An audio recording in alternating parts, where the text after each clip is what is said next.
A lot of On30 ready-to-run freight cars have gone out of production, and there aren't a lot of kits to choose from. Most folks aren't crazy about scratch building, so what's an On30 model railroader to do? Hello, YouTube. My name is Sammy. Stick around and see how we make some semi-scratch built On30 flat cars, right here on Sammy's Workshops.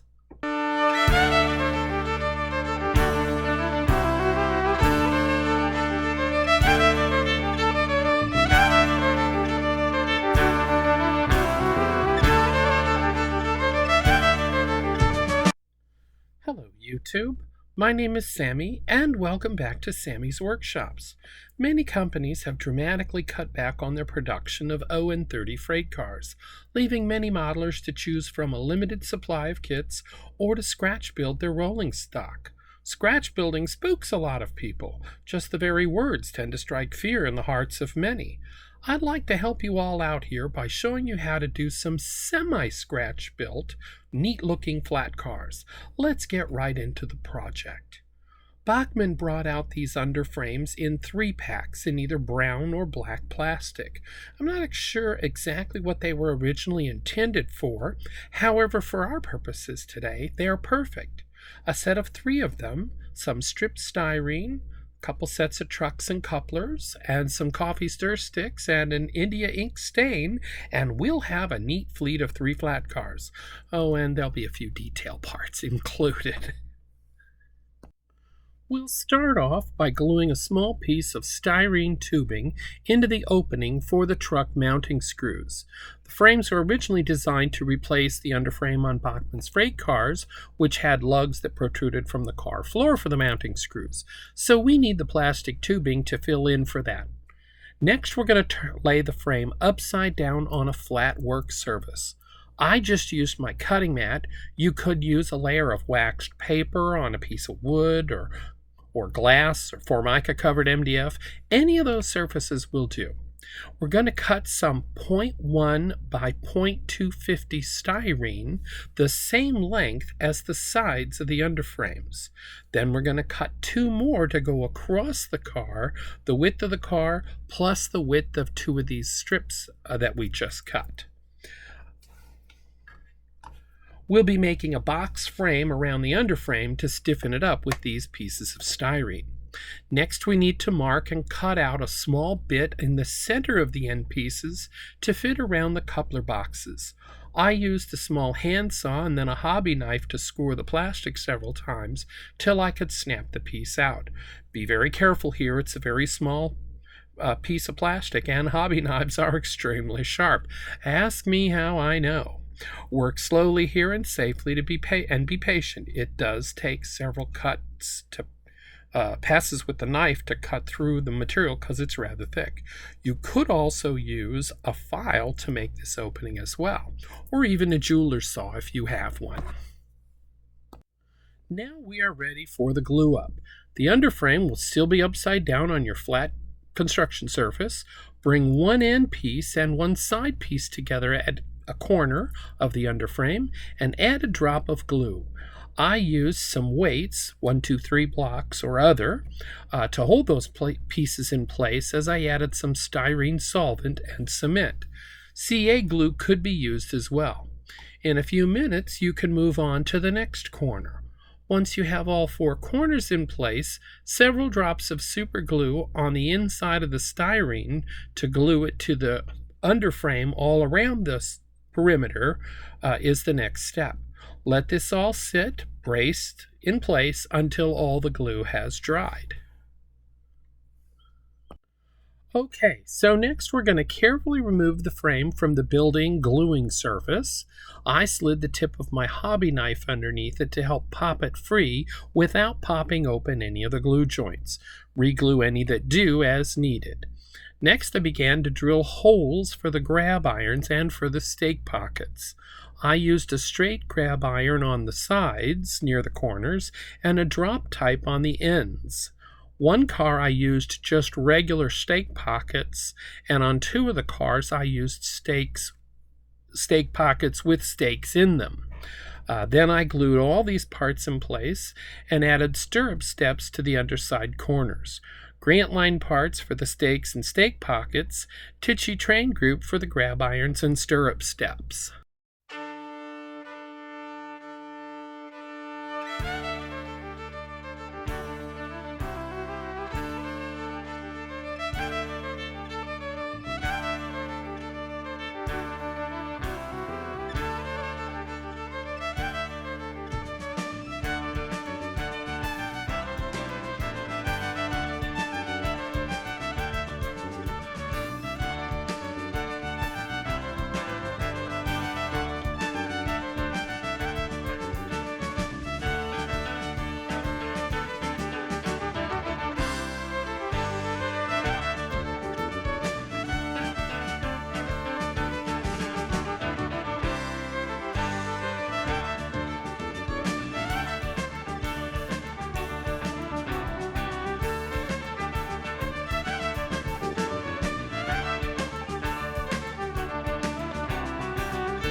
and we are ready for some paint. I used a brown Rust-Oleum spray can for this as I had some on hand.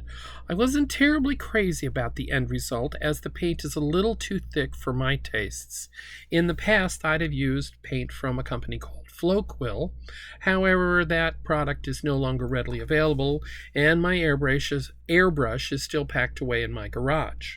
Next time I might look for some Tamiya spray paint in the right color. Anyway, once the paint was dry, I added trucks from Bachmann and couplers, and then I was ready for the deck. Now here I wanted the look of stained real wood. Wooden coffee stir sticks are really great, very inexpensive, and they're about right for an 8 to 9 inch wide board in O scale. I cut the pieces so that I had about an 1/8 of an inch overhang on either side of the car, and then I cut a lot of pieces of wood. Next up, I used a stain of India ink, about 10 drops in some 70% isopropyl alcohol. I was using little 1 ounce, or were they 1.5 ounce bottles? I dipped and had to turn and re-dip the other end of each piece. I'm sure I could have used a taller bottle for the stain, but this is the one I had and it worked out pretty well. I tapped off the excess and then laid them out on a paper towel to let them dry.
The next step here is gluing down the wood strips for the deck onto the frames.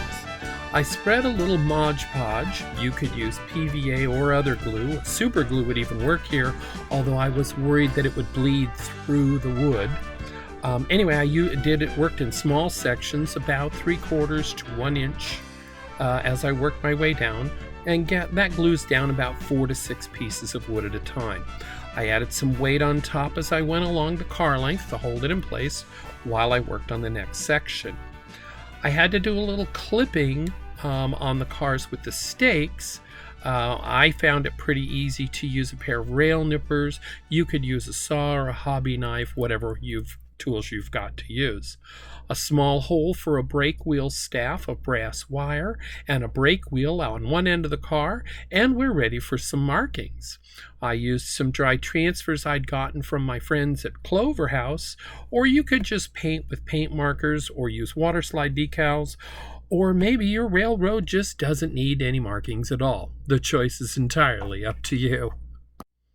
And there we are, 3 really neat semi-custom made semi-scratch built flat cars. Next time we'll make some interesting loads to go with these cars.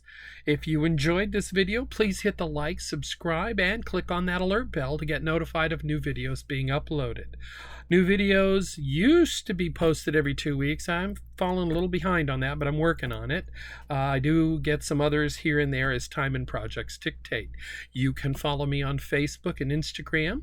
I have a website coming soon for the patterns that I digitize and plans that I have to download. I have a Patreon account if you'd like to support the channel that way. I have a way to do that through PayPal as well. There are some Amazon links to the tools and supplies I use, so if you want to get some of those same items, you can get them. And using those links that you find in the comments down below also helps support the channel. Big thanks to the folks over at Amazon for that. If you have something that you have seen me do that I didn't explain well enough, or something you'd like me to explain, please leave a comment. That helps. I'd love to know what you'd like to see here. I started this channel to answer questions and to provide advice based on past questions and comment from family and friends. Thanks again for stopping by. Come again soon, and till next time, see ya.